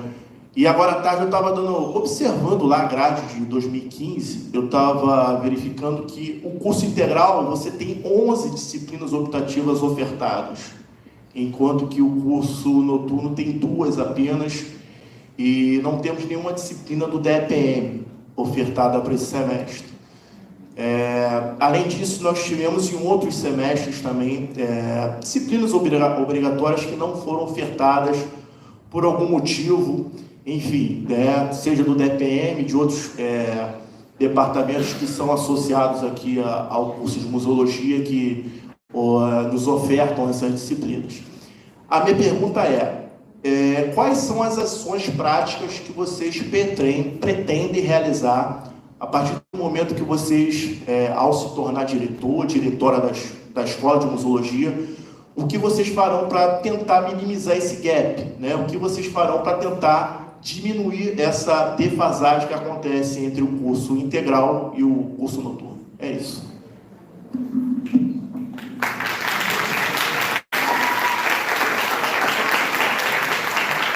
O técnico falando pelos estudantes. Ótima pergunta, Paulo. Obrigada. Bom, eu fiquei aí 7 anos arrumando horário, né? Nos 2 cursos. Porque eu auxiliava a professora Miriam, né? No caso do noturno, porque eu fiquei dentro da coordenação, até a chefia de departamento também organiza. E, bom, o problema, primeiro, uma parte de vez. Falta de disciplina optativa no noturno, infelizmente, é uma questão prática do tempo, né? 5 noites, eles têm que se dedicar para as obrigatórias, sobra menos espaço. Aí a gente sempre coloca 1, 2 optativas lá no finalzinho, que eles só ficam com exposição e estágio. Então, a indicação é que no final do curso, quem não consegue fazer no integral, porque tem alguns alunos que fazem no integral, né? Tem a Alexandra, o Ivan, já tive vários alunos do noturno fazendo no integral as optativas. Então, quando esses discentes não conseguem, eles vão ter que esperar até o final do curso e realmente a oferta é um pouco menor. Às vezes a gente consegue sobrepor e aí o aluno vai escolher qual que ele vai fazer, né, para ter uma opção, né? Às vezes assim, bate com alguma obrigatória, mas aí o aluno escolhe, se ele já tiver no final do curso, para ter mais opções. Mas tem essa questão, o noturno, a dificuldade dele é o turno, né? O turno dele é muito limitador, né, para poder os alunos se desenvolverem, né, em comparação ao integral. Agora, com a reforma, com a flexibilização da grade curricular, a gente deixou mais espaços. Inclusive, a gente até, falando desse desequilíbrio entre um e outro que existe, a gente olhou muito para o noturno para pensar o fluxograma, né? Porque a gente, o noturno que tem problema, a gente tinha que fazer as adaptações do integral com base no noturno. Porque a gente falou, não, ele vai permanecer espelhado. Então, tem mais espaço, agora eu não vou lembrar de cabeça, mas acho que a partir do 5º período, então vocês vão, ou 4º, vocês vão conseguir antecipar algumas optativas. E aí, sobre a questão de oferta, às vezes faltar obrigatória, gente, infelizmente, né, a gente tem docentes que, infelizmente, não colaboram, assim, de todos os departamentos. Né? Você quer ajustar o horário, você pede a oferta, e o docente diz, não posso de jeito nenhum, agora não, vou sair de licença. Infelizmente, isso é uma realidade. E assim, o gestor, a gente, como é servidor público, a gente não pode demitir. Não, se você não fizer, você está demitido.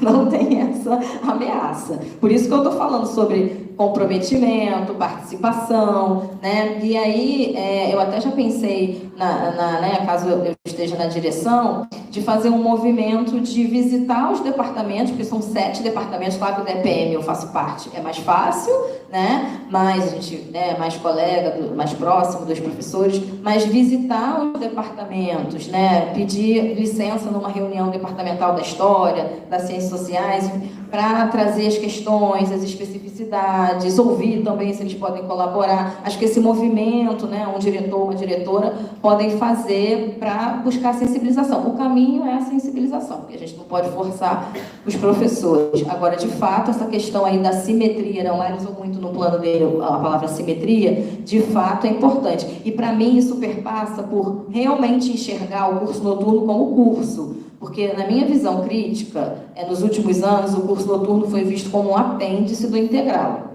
na minha visão crítica. Mas ele é um curso, ele tem outro código, ele tem uma outra coordenação e ele precisa ter esse status respeitado, né? É isso mesmo, acho que é esse espírito. Ele é um curso, né? Inclusive na contabilidade que nós fazemos do número de cursos no Brasil, ele precisa entrar como um curso independente. Por isso nós temos 2 notas, não foi uma nota só, foram 2 notas, nota 5 no integral, nota 5 no noturno. Né? Agora, Pablo, agradeço essa pergunta vale 10. Né? Então, você meteu o dedo na ferida, é uma pergunta que vale 10. mas eu só tenho uma resposta para ela, uma resposta complexa, sim, mas é impossível no momento. Isso me permite retomar o início da fala que eu fiz aqui.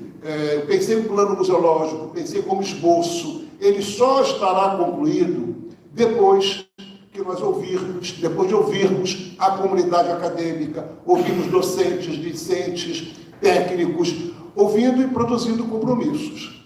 Porque, para mim, é difícil compreender um professor que entrou em vaga aberta pelo REUNE e pelo ProUni, é difícil compreender que ele não se comprometa com o curso noturno, que foi quem permitiu que o concurso fosse aberto. Então, o que permitiu que o concurso fosse aberto foi a criação de um novo curso. Não era a ampliação do curso integral, era a criação de um novo curso. Isso demandaria mais professores, essa foi a lógica, e assim nós entramos. Eu fui militante a favor desse curso noturno. Por isso, durante um tempo, eu não dei aulas no integral. Eu estava falando no noturno, eu vou dar aulas no noturno.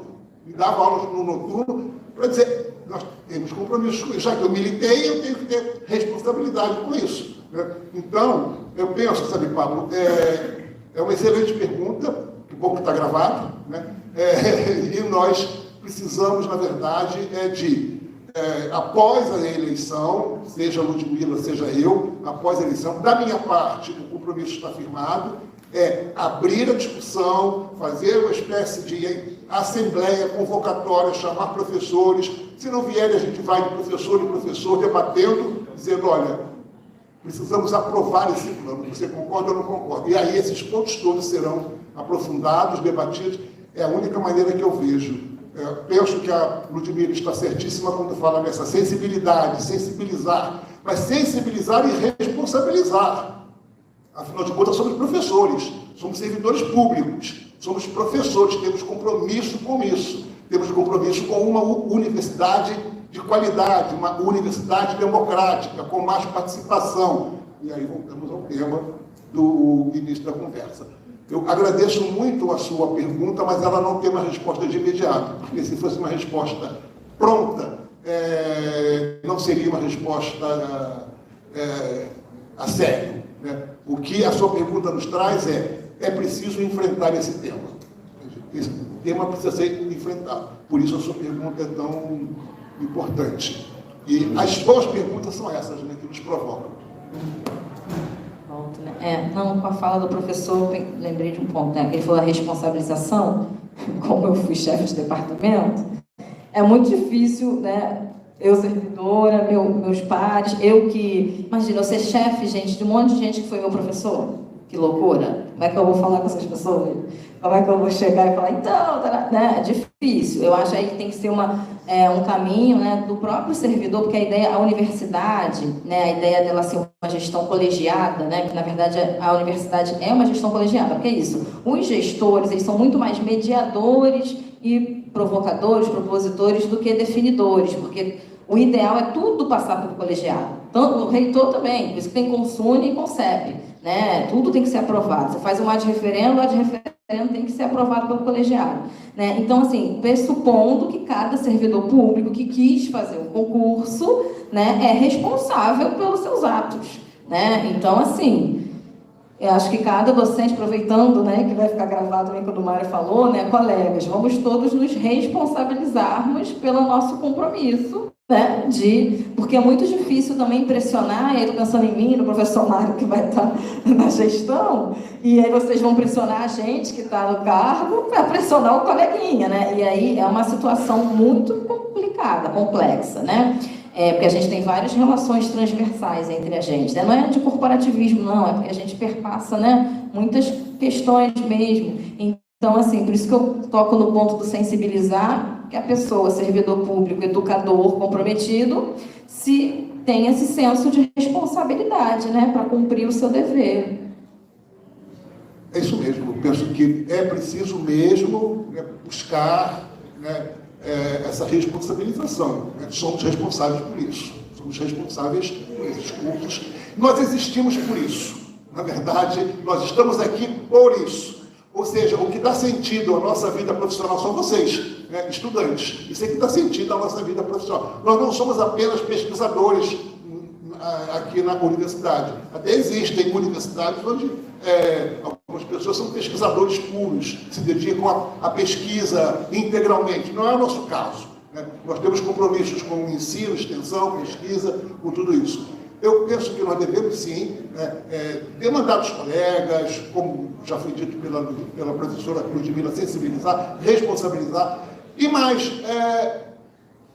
eu fico muito à vontade para falar sobre isso, porque eu dei exemplos. Eu estava como diretor do Museu da República.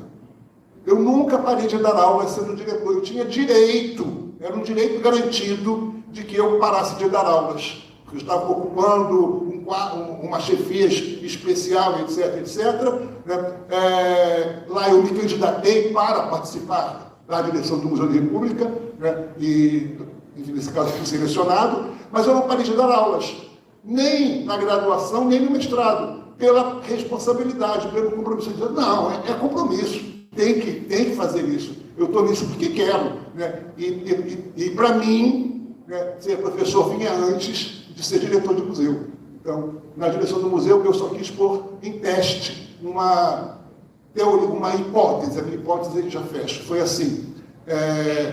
A museologia social pode ser aplicada a um museu convencional? A minha resposta era sim. É possível, sim. Foi possível, eu apliquei, mas tem limites.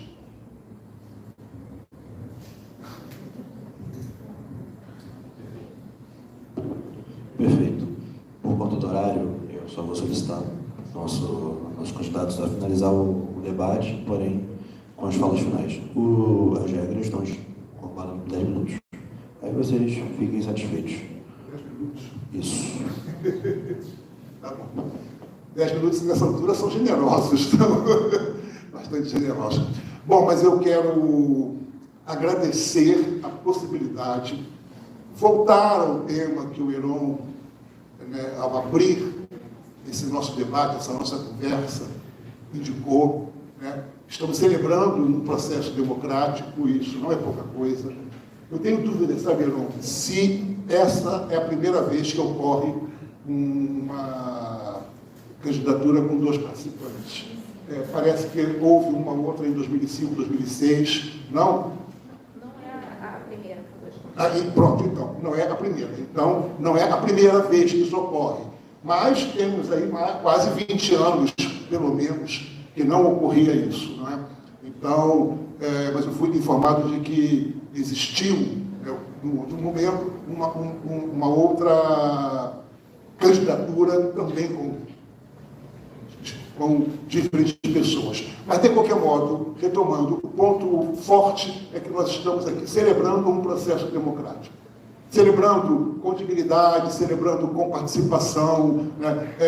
Celebrando com compromissos, com responsabilidade, de modo educado, diferente de muitas coisas que a gente vê por aí, de modo educado, de modo civilizado, cada um ao seu modo, ao seu estilo. Então, o que é bacana, o que é bom, né? Então, isso me parece que fortalece, sim, Sabirão, e todos os docentes, discentes e técnicos que aqui estão. Isso fortalece, sim, a nossa escola de museologia, fortalece a nossa universidade, fortalece o nosso compromisso com processos democráticos participativos.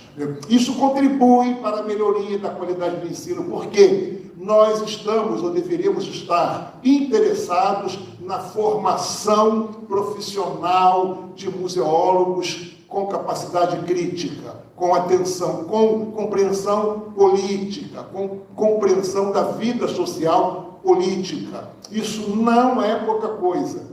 Então, essas participações são fundamentais. Por isso, ver aqui o auditório com esse conjunto de pessoas, já com um horário avançado, é tão bom. Ver a presença de professores aqui, ver a presença de estudantes é igualmente importante. Isso também, eu volto ao tema inicial, é a celebração, né, a afirmação da soberania da universidade, né?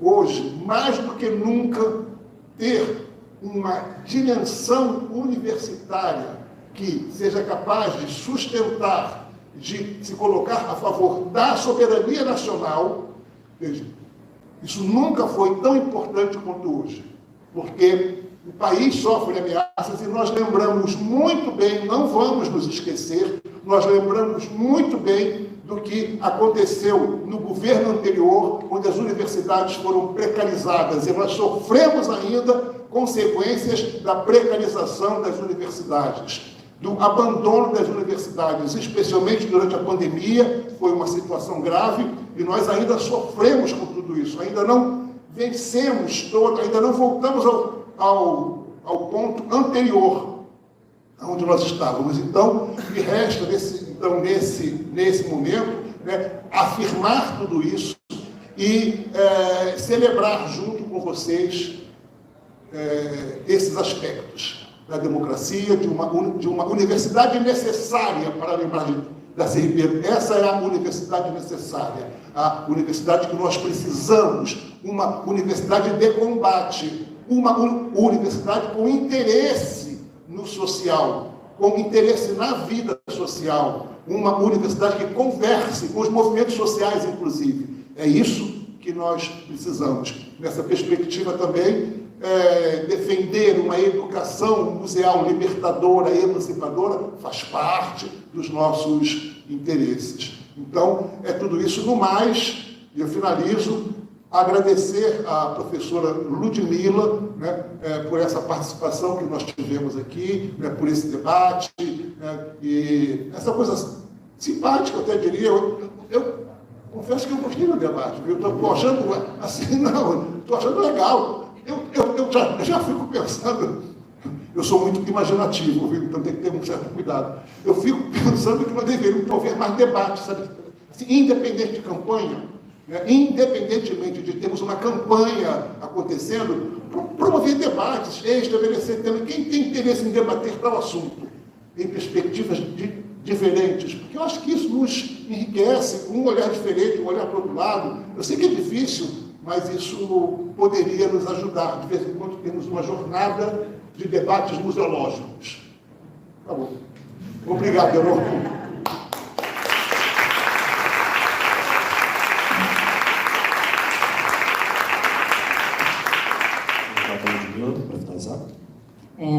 Primeiramente, também, pegando o gancho do professor, quero agradecer pelo somário. Para mim é um grande prazer estar debatendo com você, imagina. Eu, uma aluna, né, sua lá em 2006, 2007, agora colega de departamento, né, nessa campanha, assim, de perspectivas tão diferentes, né, mas vocês veem que a gente tem muito pontos convergentes, né, vocês vão pensar aí com carinho o que toca mais em vocês, né, a gente tem muitos pontos convergentes, a gente tem perspectivas diferentes e métodos diferentes, né, e é isso, foi super saudável a gente expor. Segunda-feira tem mais, você gostou? A gente, segunda-feira, a gente traz até bolo e guaratá aqui para o final, a gente comemorar, né, e para, assim, fazer um encerramento, né, da minha campanha, eu queria fazer uma evocação que eu estava pensando, refletindo na nossa escola de museologia, e por eu ser mulher, né, e há muito tempo que não tem gestoras mulheres na escola de museologia, se vocês olharem lá o quadro que está lá no gabinete de direção, vou apelar, professor, usar as armas que eu tenho, né? Tem muito tempo, né, que nós não temos, tivemos a professora Elizabeth mais recentemente, né? Mas assim, tem muitos homens ali, e também o curso de museologia, né? A gente que trabalha com memória, a gente sabe que ele foi sustentado por mulheres, o campo da museologia é sustentado por mulheres, e eu acho que muito por conta dessa esfera do cuidado, né? A mulher sempre muito ligada no campo de trabalho, no cuidar, né? Enfermagem, educação, e o nosso trabalho, que independente, né, se é mais voltado ao objeto ou não, porque tem um ser humano, é cuidar, né? A gente está aqui falando o tempo inteiro, vai cuidar ou da coisa inanimada ou das pessoas, que eu também acho que as pessoas são mais importantes. A gente olha para o objeto porque tem uma pessoa que criou, ou que usa, ou que está envolvida, né? E eu acho que, né, o feminino está mais ligado a isso. Até nossos homens são mais femininos, né? São mais suscetíveis à imaginação, a sonho, né? Mas eu queria evocar uma pessoa importante, porque, assim, num discurso, né, mais acadêmico, quando vai se falar do curso de museus, são mencionados 2 homens, né? Um porque aparece no decreto, o outro porque idealizou, não vou nem citar nome porque eu quero dar tela para homem, o outro porque desenvolveu, fez a publicação central, tudo mais, mas uma mulher, né, Nair de Moraes Carvalho, ficou 36 anos dedicada ao curso de museus, ali trabalhando nos bastidores, porque os homens estavam na direção, né? Vocês sabem, né, gente? Há 90 anos atrás, a mulher sempre trabalhou, né? Camponesa, mas aí alguns dizem que começou a trabalhar lá na Revolução Feminista, né? Mas a mulher está trabalhando em casa, enfim. Então, as mulheres têm essa coisa do trabalhar, do labutar, sem um reconhecimento. Foi o caso da professora Nair, que morreu com 102 anos, agora não lembro o ano que ela faleceu,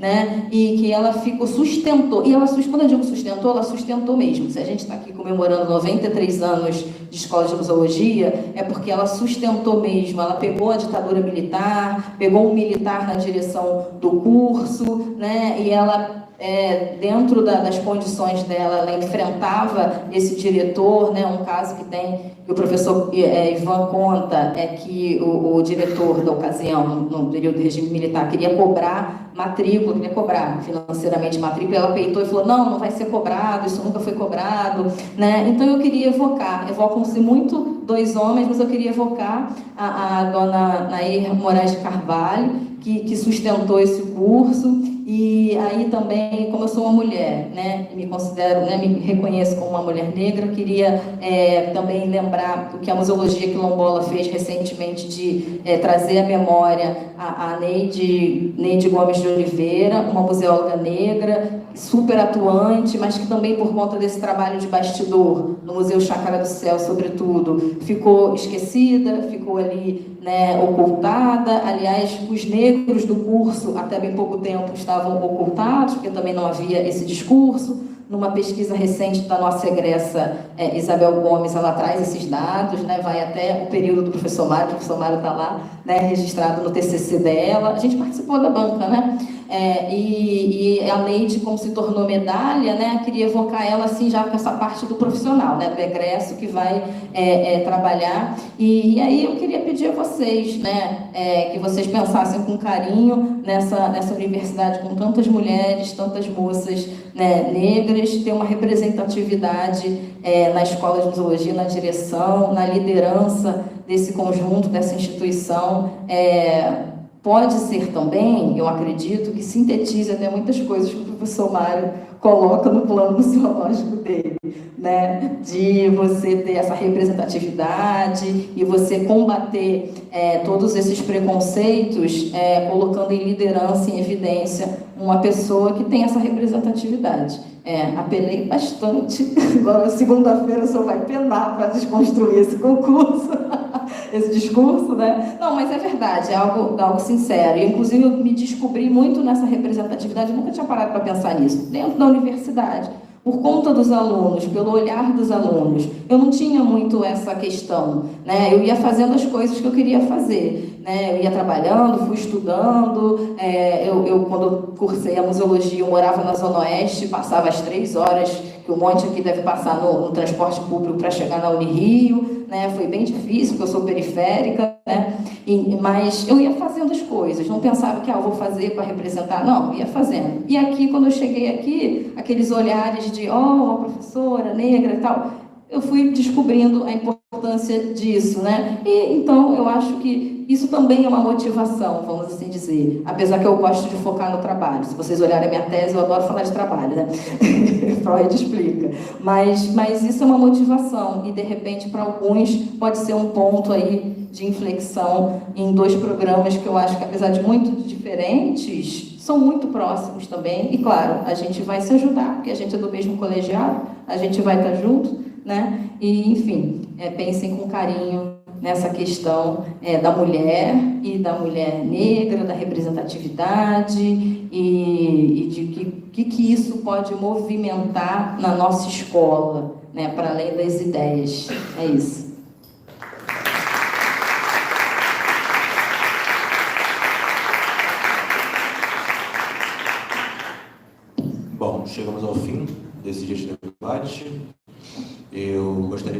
agradecendo pela presença e pela essa última conversa que tivemos aqui, esse último debate. Agradecer a presença também de todos os presentes. Eu, como pessoa também noturna, entendo o quanto é difícil estar aqui 8 horas da noite, uma sexta-feira na UCA. Então, ter essa paciência para participar desse processo eleitoral e processo democrático é muito importante. Muito obrigado. E eu espero segunda-feira a gente ter outro papo.